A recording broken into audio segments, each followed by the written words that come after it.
Hello everyone. Uh, Today's topic is electric field on equatorial position. So what is equatorial position? Here minus q and plus q is separated by a fixed distance 2l. So whenever a charge is separated by a fixed distance or kept in a fixed distance, they form dipole. So what is equatorial position? Equatorial position means आपके dipole के mid point से r distance पे you have to find the value of electric field intensity. Okay, so we all know कि electric field intensity is a vector quantity. तो आप minus Q के कारण P पे कितना इलेक्ट्रिक फील्ड क्रिएट हो रहा है वो हम कैलकुलेट कर लेते हैं, प्लस क्यू के कारण इलेक्ट्रिक फील्ड इंटेंसिटी कितना क्रिएट हो रहा है वो हम कैलकुलेट कर लेते हैं. Then we do the vector sum of both. दोनों का वेक्टर सम अगर हम कर देते हैं, क्योंकि दोनों अलग अलग डायरेक्शन में हैं और अलग अलग डायरेक्शन में है मतलब, और वेक्टर क्वांटिटी है मतलब वेक्टर सम ही पॉसिबल है. So let's start. So what will be the value of E1. What is E1? E1 आपका क्या है? E1 is a electric field intensity at point P because of plus Q. ठीक है. So what will be the formula? We all know it is 1 upon 4 pi epsilon 0 q upon r square. What is r? r is a distance between plus q and जिस point पे आपको electric field intensity create करना है, दोनों point के बीच के distance को we called r. So q upon, let it is b and this one is your a. So q upon AP का whole square. Similarly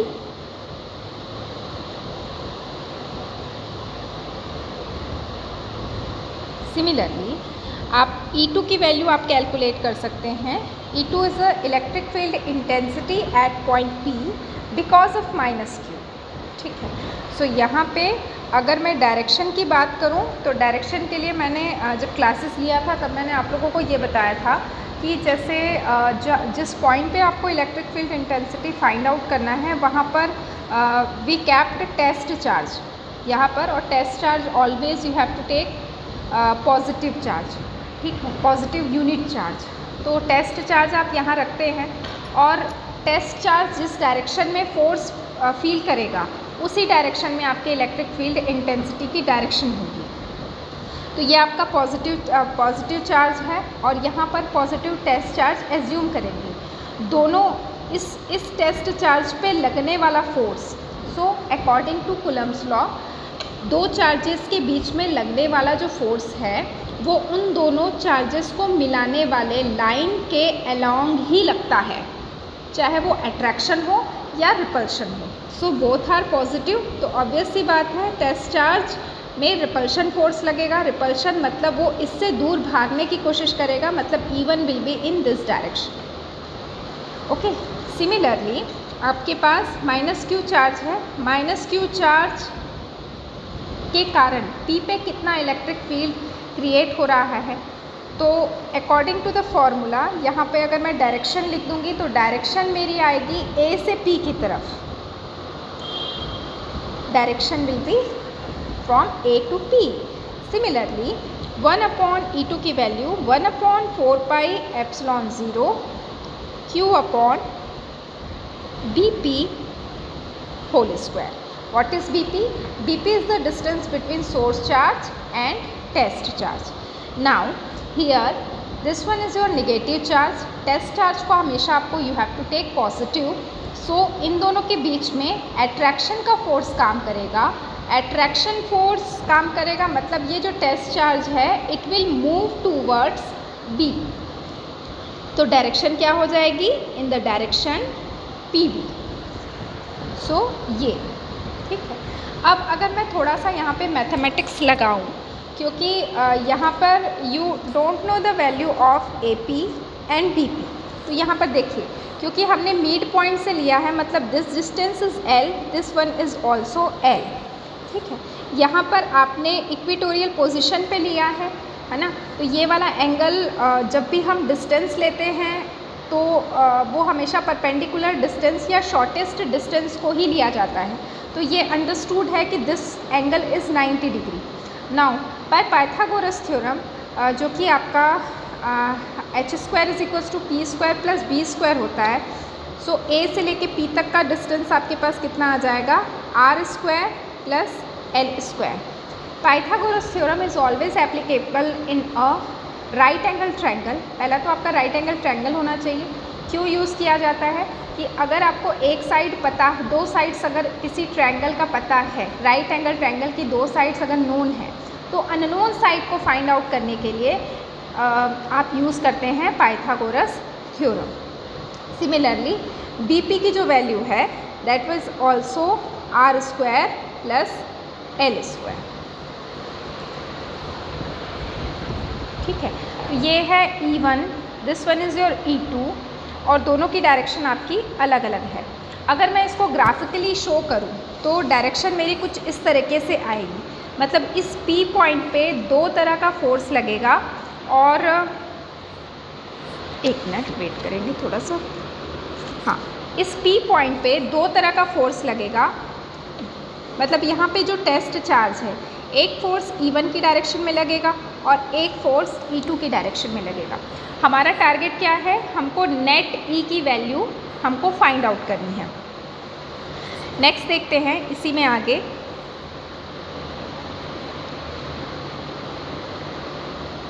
ओके, यहाँ तक तो क्लियर है।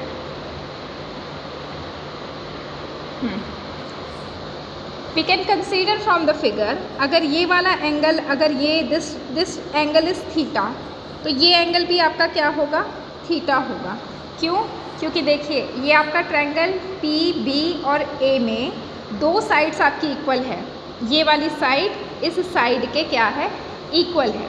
तो opposite angle of equal side are always equal.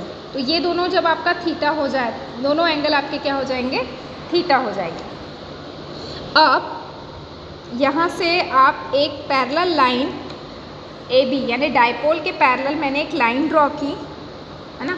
ये angle अगर theta है तो ये एंगल भी आपका क्या होगा, थीटा होगा। दिस एंगल इज़ थीटा, तो this angle is also theta.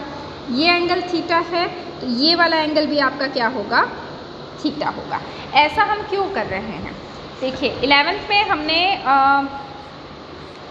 मतलब वेक्टर के कंपोनेंट्स निकालना सीखा हुआ था, मतलब उसका कोसाइन कंपोनेंट और उसका साइन कंपोनेंट में नेट वेक्टर को निकालने के लिए हम काम करते थे। तो यहाँ पर देखिए अब E1 जो है हॉरिजॉन्टल के साथ, यानी एक हॉरिजॉन्टल लाइन के साथ थीटा डिग्री का एंगल बना रहा है। तो यहाँ पे आपका क्या आ जाएगा, E1 कॉस ऑफ थीटा, ठीक है। E1 कॉस थीटा से 90 डिग्री पे, मतलब along this line it will be E1 sine theta. Similarly E2 के भी कंपोनेंट्स आपको डिवाइड करने पड़ेंगे, तो E2 जिसके साथ थीटा डिग्री का एंगल बना रहा है that become E2 cos of theta, and E2 cos theta से 90 डिग्री पे this one is your E2 sine theta, ठीक। अब क्योंकि आपके अगर मैं E1 और E2 का फॉर्मूला अगर मैं देखूँ, AP और BP की वैल्यू अगर मैं पुट भी कर देती हूँ, तो वी कैन से कि क्योंकि डाइपोल भी है तो E1 इज़ इक्वल्स टू मेरे पास क्या आ जाएगा, E2। मतलब मैग्नीट्यूड आपका क्या है, E1 और E2 का सेम है। तो जब मैग्नीट्यूड सेम है तो E1 sine theta, E2 sine theta both will cancel each other, क्योंकि दोनों अपोजिट डायरेक्शन में हैं। तो नेट जो इलेक्ट्रिक फील्ड है, नेट इलेक्ट्रिक फील्ड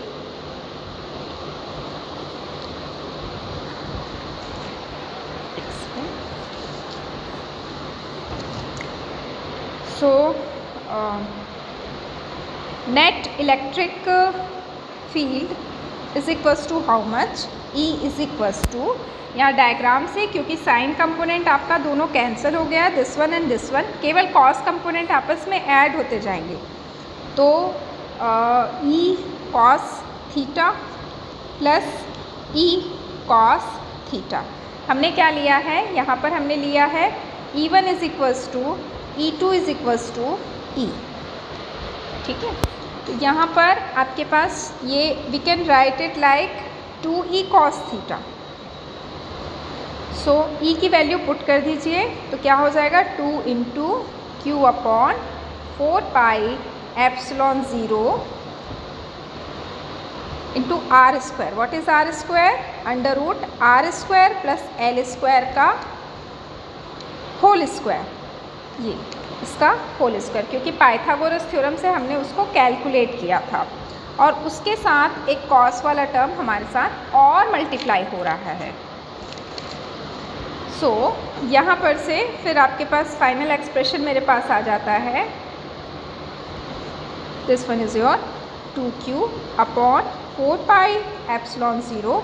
रूट वाले टर्म का अगर आप स्क्वायर करेंगे तो रूट मेरा क्या हो जाएगा, हट जाएगा, तो R square plus L square और कॉस थीटा। अब देखिए इस एक्सप्रेशन से यहाँ पर हमारे पास राइट एंगल भी बन रहा है ना, तो कॉस थीटा की वैल्यू मैं इजीली कैलकुलेट कर सकती हूँ। What is cos theta? Cos theta is equals to base upon hypotenuse, base upon hypotenuse. तो जो थीटा के साथ जो जुड़ी हुई साइड होती है, this one is your base, so that is L upon under root R square plus L square.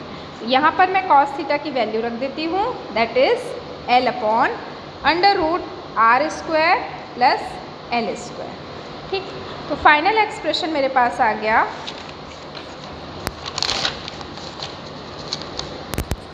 Final expression हमारे पास आ गया है